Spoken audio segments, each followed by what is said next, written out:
Nah, ini kita viral abang, ada pejabat yang pencitraan. Banyak.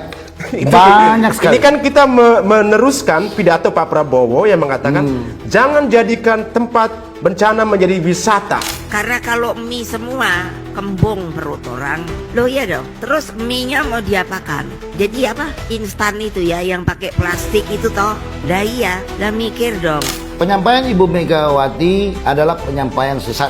Megawati tanpa data itu menyampaikan penghinaan kepada pemerintah. Kalau mereka pejabat publik di dalam pemerintahan, mereka hadir sebagai pribadi, wakil partai, atau sebagai pemerintah. Berarti selama 1 tahun pemerintahan Prabowo Gibran ini musuh dalam selimut ada? Jelas itu ada.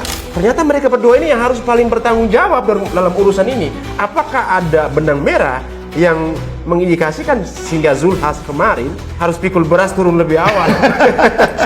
Ya, ini karena dua orang ini. Halo pemirsa, 1 tahun pemerintahan Prabowo Gibran berjalan dan ya ada kendala. Kendala di sini bukan kendala yang harus negara ribet, tapi karena namanya bencana itu adalah sesuatu yang tidak bisa kita prediksi. Ya, tentu ada evaluasi-evaluasi yang harus kita perhatikan bersama. Nah, saat ini sudah hadir bersama saya Ketua Tim Garuda 08. Bang Semi yang pastinya akan memberikan beberapa ulasan mengenai refleksi 1 tahun pemerintahan Prabowo Gibran. Nah, pastinya ada hal-hal minus malumnya yang dalam perjalanan pemerintahan Prabowo Gibran. Tetapi ada hal-hal juga yang perlu kita tumbuh kembangkan untuk kemajuan bangsa. Selamat malam, Bang. Selamat malam. Terima kasih, Bang.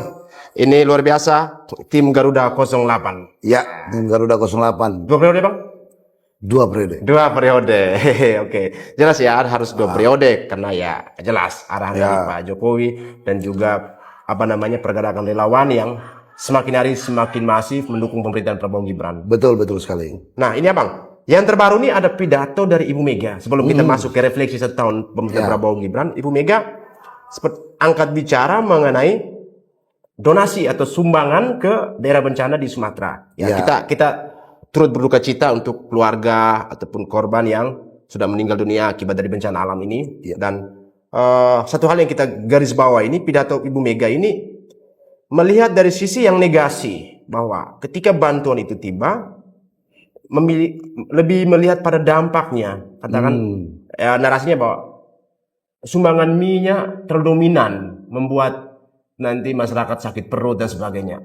Terus bagaimana dia bisa mengetahui itu? Penjelasan. Dalam penggalan pidato yang disampaikan oleh Megawati dalam kegiatan PDIP yang kita dengarkan dan kita tonton, bahwa Megawati menyampaikan ada gudang yang tumpukannya adalah mie semuanya, dan itu disalurkan kepada masyarakat korban bencana di Sumatera, khususnya Aceh, Sumatera Utara. Dan saya mau bertanya kepada Bu Mega, dia dapat datanya dari siapa? Nah, dia. Ya kan? Pemerintah pasca kejadian bencana, pemerintah sudah melakukan eksekusi. Dalam arti kata turun langsung ke lapangan untuk melihat, meninjau dan melakukan langkah-langkah awal dalam penanggulangan kebencanaan yang terjadi di Sumatera. Dan ketika ada omongan dari Megawati atau penyampaian Megawati seperti itu, bagi saya itu adalah bentuk upaya untuk menjustis mendowngrade pemerintahan Prabowo. Pemerintahan Prabowo Gibran. Artinya mungkin mereka mengatakan bantuan dari PDIP lebih baik daripada yang lain, seperti itu mungkin. Bisa aja. Bisa aja seperti itu, tapi dia lupa. Dia cuma partai politik. Ya. Oposisi lagi. Oposisi lagi posisinya. Tidak mendukung kepada pemerintahan yang ada. Terus dia berbicara seperti itu tanpa fakta, data, dan bukti. Dari Seskap sendiri sudah menyampaikan berulang kali bahwa penyaluran bantuan yang sudah dilakukan oleh pemerintah, ya kan, lewat TNI Polri itu sudah berjalan. Sudah sekian ribu, 3.000-an lebih ton beras yang sudah sampai ke lokasi kebencanaan. Tetapi yang kita harus pelajari di sini dan kita harus cermati di sini, ini situasi bencana alam. Akses untuk sampai ke lokasi bencana itu juga harus menjadi dasar pertimbangan kita melihat ada langkah-langkah yang memang belum maksimal yang dilakukan oleh pemerintah. Tetapi bukan berarti pemerintah tidak bergerak melakukan upaya-upaya untuk penanggulangan bencana itu sendiri. Khususnya untuk masyarakat yang selamat atau warga yang selamat dari bencana ini, ya kan, bagaimana akses untuk sampai kepada mereka, bantuan disalurkan lewat udara, ya kan? Sudah dilakukan oleh pemerintah bekerja sama dengan pemerintah daerah yang ada. Artinya di sini pemerintah tidak tutup mata ya. Tidak tutup mata. Penyaluran bantuan melalui angkatan darat maupun pihak kepolisian, Polri, yang artinya bertontonan lah beras dan sebagainya. Sudah ribuan ton yang sampai ke lokasi bencana. Nah ini ada yang pertanyaan ini di netizen ini juga. Kita juga perlu menggali. Kira-kira kalau tadi abang menegaskan soal aksesibilitas bahwa bantuannya sampai ke lokasi itu agak sedikit lambat karena memang jalur ekstrim ataupun beberapa hal lainnya. Secara langsung via darat itu memang sulit dilakukan karena memang posisi aksesibilitasnya terputus. Hanya bisa melakukan hanya bisa dengan udara. Oke. Dan kita harus mengakui bahwa kita punya keterbatasan dengan itu. Kosnya lebih tinggi. Kosnya juga lebih tinggi dong. Iya. Dan muatannya kan nggak sebanyak yang dari darat. Perjalanan darat dan perjalanan udara kita harus pahami tonasenya berbeda, muatannya berbeda. Kalau pakai helikopter kita hanya bisa bawa sekian ratus kilo, ya kan? Berbeda kita bawa dengan truk ke lokasi bencana. Misalkan bala bantuan itu datang dari Jakarta, misal, ya butuh waktu berapa hari ke sana kalau menggunakan kapal laut, kalau jalur laut, ataupun menggunakan jalur udara, pesawat Hercules ataupun helikopter, itu pun ya harus membutuhkan landasan yang safety. Ya betul. Pertama fasilitas lampangan udaranya harus benar-benar safety dari bencana. Kedua, yaitu tidak sama muatannya ketika kita sampai ke bandara pun dari bandara pun untuk sampai ke lokasi bencana ini tidak akan sama kapasitasnya untuk sampai ke titik-titik lokasi yang memang parah dalam bencana ini. Artinya apapun bantuan yang penting sampai ke sana bisa paling tidak menyelamatkan rasa lapar dari warga yang terdampak dari banjir ini ya. Artinya pemerintah sama sekali tidak tutup mata. Toh kalaupun ada masyarakat yang dalam hal ini dengan rasa sukarelanya, ya silakan saja. Hanya kita perlu mempertimbangkan jangan membuat satu komparasi bahwa pemerintah tidak bekerja sama sekali ataupun ada pemerintah memberi koreksi pemerintah, padahal kan sudah dijelaskan tadi bantuan itu sudah sampai ke sana. Nah ini yang menjadi pertanyaan saya, ketika bantuan sampai ke sana, ini kita fair-fairan abang, ada pejabat yang pencitraan banyak sekali. Ini kan kita meneruskan pidato Pak Prabowo yang mengatakan jangan jadikan tempat bencana menjadi wisata. Wisata bencana ini gimana tanggapan? Saya setuju dengan hal itu karena begini, bencana itu bukan lahan kita untuk menarik simpati kepada pribadi kita, ya kan? Yang sama sekali tidak terdampak dari bencana itu. Sebagai tokoh publik yang turun ke sana dan lalu memposting kegiatan-kegiatan mereka di sana tanpa memperhatikan keadaan situasi dari masyarakat yang sedang berduka, yang sedang mengalami bencana. Ini persoalan namanya. Yang terjadi adalah persoalan moral tadi. Moral. Yang bagi saya, pendapat saya nih, bahwa tokoh-tokoh politik, apalagi mereka tokoh-tokoh politik yang melakukan hal ini, mereka sudah kehilangan moral politik. Kehilangan moral politik. Betul. Iya. Bebannya ditambah dengan hujatan netizen. Ya, betul sekali. Pikul beras lah, apalah segala macam. Nah ini penting. Masyarakat kita sudah tidak bodoh. Ada juga Bang Anies duduk di tengah-tengah itu, Pak Anies Baswedan. Udahlah kalau kita terlepas dari niat baik tetapi pencitraan tetap jalan ya. Saya tidak melihat, justru begini, bagi saya tidak melihat niat baik seorang Anies. Oke, wisatanya dia hanya untuk menarik simpati. Hanya untuk menunjukkan bahwa dia ada di lokasi. Oke, eksistensinya dia. Tapi pertanyaan saya, apa yang sudah dilakukan untuk masyarakat di sana? Secara langsung. Siapa yang dia temui? Ya kan? Atau bantuan datang dari pemerintah juga? Kalau masih duduk di tempat yang kering, yang beceknya tidak setengah meter, 1 meter, saya anggap itu bukan turun langsung kepada masyarakat dan melihat situasi kondisi korban yang sebenarnya. Jangan-jangan dia datang ke sana tambah masalah lagi. Nah, itu persoalannya menjadi bertambah, beban masyarakat menjadi bertambah, dan kekhawatiran saya banyak janji lagi yang disampaikan. Nah, itu dia. Berapa triliun yang dikatakan? Iya, berapa itu? 300 triliun bantuan. Iya. bantuan. Takutnya dia banyak janji itu. Apa? Nah itu, takutnya makin banyak janji karena begini, peta politik kita saat ini, ya, tahun pertama pemerintahan Prabowo Gibran, Ya. politik memanas untuk 2029. Oke. Suhunya tuh. Ini kita sudah melihat hal ini dan kita menganggap setiap pejabat publik siapapun dia ketika hadir di tempat lokasi kebencanaan itu tanpa memperhatikan kondisi masyarakat yang sebenarnya, ya kan, dengan konsep pencitraan tadi, menjanjikan bantuan dan lain sebagainya kepada masyarakat, ya kan, seolah-olah mereka tampil membawa untuk meringankan beban masyarakat itu sendiri. Saya bertanya, kalau mereka pejabat publik di dalam pemerintahan, mereka hadir sebagai pribadi, wakil partai, atau sebagai pemerintah?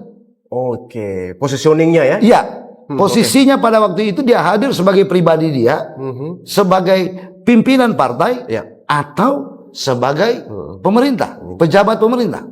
Atau jangan sampai rakyat yang sedang menjelma. Nah, itu kan seperti itu, ya kan? Iya. Jadi inilah yang kita lihat, ada begitu banyak sampai Pak Presiden mengeluarkan statement itu. Oke. Karena bencana itu bukan wisata. Oke. Nah, Ya kan? soal bencana ini, Abang, kita melihat dengan adanya bala bantuan di media, beberapa media mainstream dan media-media lainnya itu mengatakan bahwa Pak Prabowo menolak bantuan dari luar negeri. Apa benar seperti itu? Dan kira-kira alasannya apa? Pak Prabowo bukan menolak secara langsung, arti kata tidak menerima bantuan dari pihak luar atau pihak-pihak negara-negara sahabat yang ingin membantu proses kejadian bencana alam yang terjadi di Sumatera. Tetapi pemerintah punya harga diri, negara ini punya harga diri, negara ini punya kemampuan, dan penyampaian Pak Prabowo itu harus kita garis bawahi bahwa kita masih mampu menyelesaikan permasalahan kita tanpa intervensi dari pihak luar. Apa indikator yang menyatakan bahwa ketika dalam perjalanan pemerintahan Prabowo ini mereka katakan spesifik kepada urusan bencana ini, Pak Prabowo membatasi dulu bantuan. Nah, indikasi apa kira-kira? Apakah dalam hal pangannya kita ini mencukupikah? Ataupun ada hal-hal lain gitu? Kita harus menyadari bahwa kita ini sudah swasembada loh. Swasembada pangan. Swasembada pangan. Kita harus pahami, karena ini kan jarang dipublikasi, bahwa keberhasilan pemerintahan yang ada dari era Jokowi yang sudah mempersiapkan landasan yang baik tentang ketahanan pangan, terus berlanjut di era pemerintahan Prabowo Gibran, hasilnya kan sekarang dipetik. Bendungan-bendungan yang dibangun selama ini oleh Pak Jokowi itu sudah menghasilkan begitu banyak lahan, cetak sawah baru dan lain sebagainya, yang itu sudah berhasil. Berarti sejauh ini indikator keberhasilan Pak Prabowo dan Mas Gibran pemerintahan baru 1 tahun ini ya, artinya dominan ketahanan pangan itu yang menjadi suatu parameter terbaik. Parameter terbaik. Ya, bahwasannya membatasi dulu beberapa bantuan dari luar negeri bahwa harga diri kita sebagai negara Indonesia. Sebagai negara. Terus satu lagi ini, Abang, kira-kira apa alasan banyak masyarakat bertanya, ini saya mewakili sekian banyak komentar gitu. Kok orang bilang bencana Sumatera kok tidak menjadi bencana nasional? Apa yang bisa Abang berikan pandangan soal ini? Kan ada ukurannya. Sesuatu kejadian luar biasa, sangat luar biasa, sampai status kebencanaan itu harus dijadikan bencana nasional. Begitu. Darurat bencana nasional. Perbedaannya antara kejadian contoh di bencana tsunami Aceh. Yang memang korban jiwanya yang sangat luar biasa, juga infrastruktur yang rusak sangat luar biasa, ya kan? Nah, sedangkan posisi kejadian di Aceh itu hanya di beberapa titik dari wilayah, titik di wilayah Sumatera, tidak secara masif menyeluruh, gitu, masif secara ini yang besar. Makanya ada alasan tertentu dari pemerintah sehingga pemerintah dalam hal ini Pak Prabowo tidak mengambil keputusan untuk menjadikan bencana yang terjadi di Sumatera kemarin itu sebagai bencana nasional. Oke, berarti karena lokusnya itu parsial ya, Bang? Parsial, betul. Lokus itu terjadi. Artinya tetap dalam status bencana. Status bencana. Dalam hal ini pemerintah daerah ataupun pemerintah provinsi yang harus lebih banyak mengambil andil di sini untuk menyelesaikan permasalahan dengan bantuan dan dukungan dari pemerintah pusat. Kenapa dari kemarin tuh gubernur ya atau Ya. bupati mundur itu. Bupati, beberapa bupati bukan mundur, tapi mereka menyerah dalam arti kata karena mereka melihat kondisi, karena beberapa wilayah mereka yang memang terdampak bencana tadi. Oke. Tetapi kan ketika mereka ketemu dengan Pak Prabowo dan Pak Prabowo memberikan jaminan dukungan pemerintah pusat kepada mereka, akhirnya kan mereka semua kembali bersemangat untuk menyelesaikan permasalahan bencana ini. Berarti di sini mengatakan bahwa negara tidak tinggal diam. Tidak dong, hadir loh.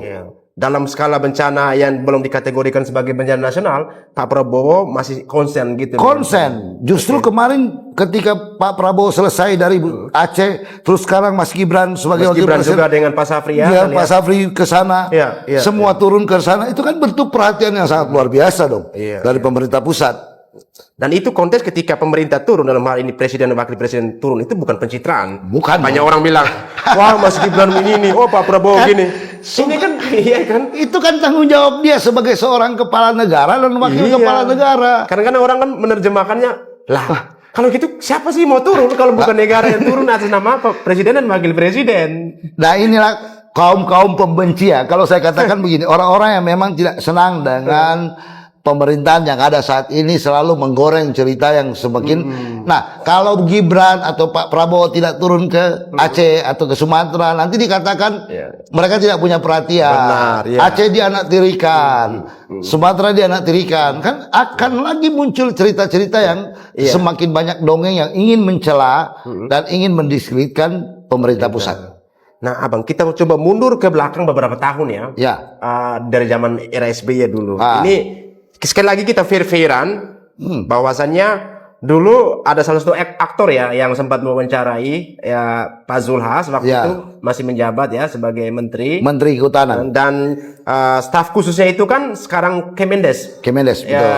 Ya menteri benar ya, Pak Yandri Susanto. Betul. Nah, saya membaca beberapa di kolom berita itu ternyata mereka berdua ini yang harus paling bertanggung jawab dalam urusan ini. Apakah ada benang merah yang mengindikasikan sehingga Zulhas kemarin harus pikul beras turun lebih awal?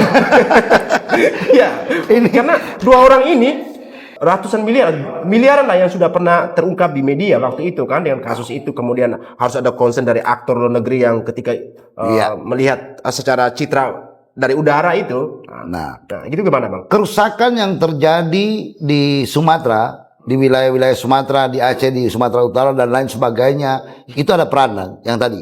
Peran dari apa? Zulhas, ya kan? Waktu dia menjabat menteri di era Pak SBY. Nah, isu ini bukan cuma sekedar isu bagi saya. Ini adalah fakta. Fakta itu. Fakta. Yang harus memang diungkap ke publik, gitu loh. Dan harus ada pertanggungjawaban dari mereka. Jangan publik itu menyalahkan orang yang baru duduk menjabat di era sekarang. Sedangkan ataupun menyalahkan Pak Jokowi juga. Menyalahkan Pak Jokowi, apalagi Pak Jokowi yang tidak tahu menahu tentang hal itu. Benar. Nah, yang menjadi kelucuan bagi kami, bagi kita sendiri, para relawan ini, ya kan? Ketika bola ini dilempar seolah-olah kesalahan itu ada pada pemerintahan yang sekarang ini berjalan. Sedangkan pemerintahan yang sekarang ini berjalan itu menikmati hasil puluhan tahun, 20 tahun yang lalu di era pemerintahan yang lama. Ya kan? Di era pemerintahan SBY. Seingat saya yang mengaktifkan kembali area di situ itu Megawati setelah Gus Dur menutup. Ya. Benarkah seperti itu? Benar sekali. Nah, kalau dalam tanda kutip nih, ada isu-isu politik yang ingin dimainkan untuk menutup kesalahan. Kayak tukar guling gitu lagi. Tukar guling, ya seperti itu. Ada isu-isu politik yang ingin menukar kesalahan mereka yang sudah mereka lakukan sejak dulu dengan isu yang tadi. Megawati berbicara di depan forum, ya kan, menyalahkan pemerintah seolah-olah pemerintah hanya bawa super mie atau mie ke lokasi bencana. Ada lagi lah membangun pencitraan, hadir terlebih dahulu di saat bencana ini terjadi. Ini kan kerusakan moral. Makanya saya bilang tadi, kembali ke awal, telah terjadi kerusakan moral politik. Psikologi politik seperti apa yang ketika momentum seperti ini mereka gunakan, Abang? Yang kalau dikaitkan bagaimana dengan untuk pembalikan fakta atau mereka ingin melihat bahwa dengan katakan metode image making atau pencitraan seperti itu kan sebenarnya mereka tahu mereka punya kesalahan besar di masa lalu. Ya. Itu seperti apa yang abang pandang? Kalau istilah yang saya gunakan kemarin adalah politik papan catur. Politik papan catur? Ya. Itu gimana? Jadi mereka itu menggunakan otak mereka dengan pola-pola pemikiran. Mereka bisa memainkan peran apa saja di sini. Mereka bisa menjadi pion, mereka bisa menjadi kuda, mereka bisa menjadi menteri, bahkan mereka bisa menjadi raja dan ratu. Oke. Di momen-momen tertentu. Ya kan? Oke. Politik papan catur itu baik kalau digunakan dengan baik. Oke.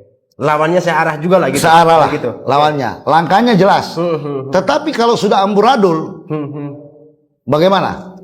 Oh, oke. Saya mengerti. Berarti berusaha untuk mengerecokin situasi. Berusaha untuk mengerecokin situasi untuk membunuh ratu dan rajanya sendiri. Berarti secara tidak langsung musuh dalam selimut ada. Ada dong. Berarti selama 1 tahun pemerintahan Prabowo Gibran ini musuh dalam selimut ada. Jelas itu ada. Oke. Karena ini tidak terkoordinir dengan baik. Makanya Pak Presiden, saya menyampaikan hal yang ini kepada Pak Presiden, Pak Prabowo Subianto untuk melakukan Reshuffle lagi mungkin? sebelum kepada reshuffle, dia harus melakukan kembali, melihat kembali kinerja dari Menteri-menteri. para pejabat-pejabat Pembantunya. ini, pembantu-pembantunya ini. Bagaimana mereka bisa satu komando dengan dia? Iya benar. Terkait Pak Raja Juli kemarin yang sempat menjadi kontroversi di DPR, Menteri Hutan ya, kehutanan itu, apa pandangan abang ini? Karena seperti ada early justifikasi di sana, ataupun dengan sisi lain Pak Menteri kan belum banyak dalam hal kita katakan belum banyak berjasa ya, artinya meneruskan dari yang sebelumnya dan sebagainya. Hanya dalam soal regulasi ini kan beliau juga sudah memaparkan dengan baik, kalau nggak salah ya, karena di kolom kanal Kementerian Kehutanan itu saya juga mengikuti itu juga ada bagaimana perjalanan Pak Menteri Raja Juli. Jadi apa tanggapan abang? Saya pikir peran dari Pak Raja Juli sebagai seorang Menteri Kehutanan itu sudah sangat baik. Dia banyak mengubah konsep-konsep, ya kan, aturan-aturan yang ada dalam kementeriannya sendiri.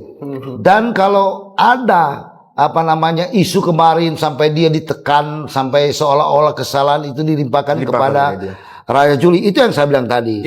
Politik kotor yang dipakai oleh lawan-lawan politik, cuci tangan, orang dalam sendiri yang berupaya untuk melempar kesalahan kepada pemerintahan yang saat ini berjalan, khususnya juga kepada Pak Raja Juli sebagai seorang Menteri Kehutanan. Sedangkan posisi dia kan baru menjabat jadi Menteri Kehutanan. Iya sebenarnya. Sisi lain juga ya, kemarin saya juga mendengar pernyataan dari Ketua Umum Barajipe ya, Pak Willem, waktu bertemu dengan Pak Jokowi kemarin, bahwa ketika menggaungkan 2 periode di dalam rentan waktu 1 tahun perjalanan pemerintahan Prabowo Gibran, musuhnya sudah semakin banyak keluar nih.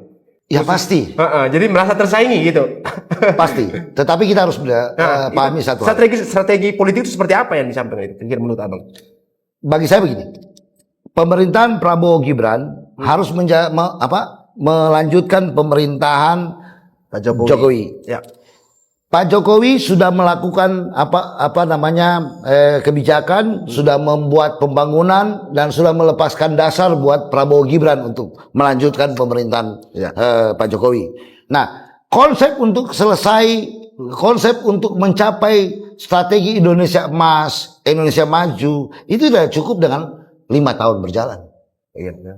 Tidak cukup untuk hal ini. Makanya dikatakan 2 periode. Harus 2 periode. Iya. Seperti itu. Karena apa? Kalau kebijakan ini kembali ketika periode ini habis, lalu digantikan lagi yang lain, apakah konsepnya akan sama? Diubah dalam sekejap.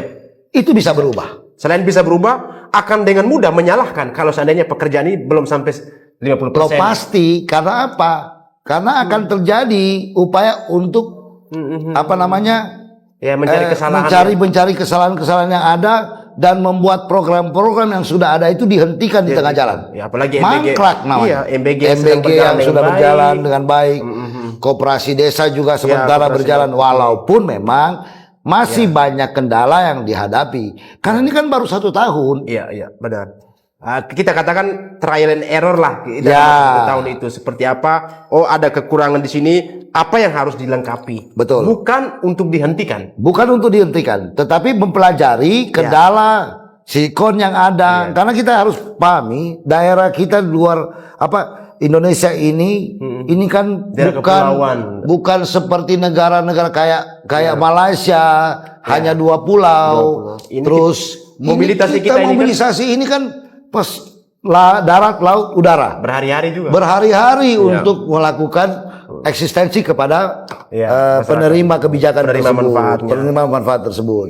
Iya, baik ya. Artinya evaluasi yang terdekat lah dengan adanya situasi bencana ini kan menjadi suatu pelajaran ya, bagaimana ini terjadi yang kalau orang sisi lain bilang, oh ini direncanakan, oh ini dampak dari seperti ini, perlu kita melihat lagi ke belakang ya, bahwa yang menduduki di pemerintah Prabowo saat ini tidak semuanya salah. Betul. Katakan Menteri Raja Juli ataupun terutama Pak Prabowo dan Mas Gibran ya, karena melanjutkan dari yang sebelumnya, justru mereka meminimalisir risiko. Betul sekali. Meminimalisir risiko. Boleh Abang closing statement bagaimana melihat rangkaian keseluruhan dimulai dari Ibu Mega komentarnya sampai dengan banjir Sumatera ini. Iya. Penyampaian Ibu Megawati adalah penyampaian sesat yang disampaikan ke publik dan itu menjadi konsumsi publik. Megawati tanpa data itu menyampaikan penghinaan kepada pemerintah. Bagi saya itu penghinaan kepada pemerintah dengan upaya menjustis pemerintah bahwa bantuan yang sampai ke wilayah kebencanaan itu hanya super mie. Mie. Ya. Mie instan. Ini hal yang salah dan ini harus diklarifikasi oleh kita sebagai relawan bahwa pemerintah sudah dengan tegas pada saat awal kejadian bencana pemerintah langsung turun tangan, pemerintah langsung menyalurkan bantuan dan sudah lebih dari 3.000 ton. Kalau nggak salah relawan banyak yang turun ke sana kan? Ya, betul. Relawan banyak juga yang ke sana dari beberapa relawan. Ya, Bang Regen. Ya, Bang Regen sudah Dan ke sana. teman-teman. Banyak sekali. Projo juga ada di sana. Tim kita juga ada di sana. Jadi kita mendapatkan informasi yang Soulmate juga di sana. Soulmate banyak. Banyak sekali. Iya. Jadi kita harus pahami bahwa keadaan daripada relawan yang mendukung pemerintahan Prabowo Gibran ini tidak dengan biaya pemerintah tapi mempunyai kemampuan untuk membantu saudara-saudara kita yang mengalami kebencanaan di sana. Jadi bencana ini bukan permintaan dari Pak Prabowo dan Gibran. Iya. Ini kehendak Tuhan yang Maha Kuasa. Iya. Tetapi jangan juga Di framing. di framing untuk kepentingan pribadi, kelompok, apalagi partai politik. Masyarakat harus jeli, harus bisa melihat situasional yang ada. Kita jangan mau lagi dibodoh-bodohi dengan omong kosong yang sudah ada lah. Jadi itu yang paling penting. Dan pemerintahan Prabowo Gibran bagi saya 1 tahun ini saya anggap sangat luar biasa berhasil. Ya, walaupun memang masih ada kendala-kendala yang terjadi.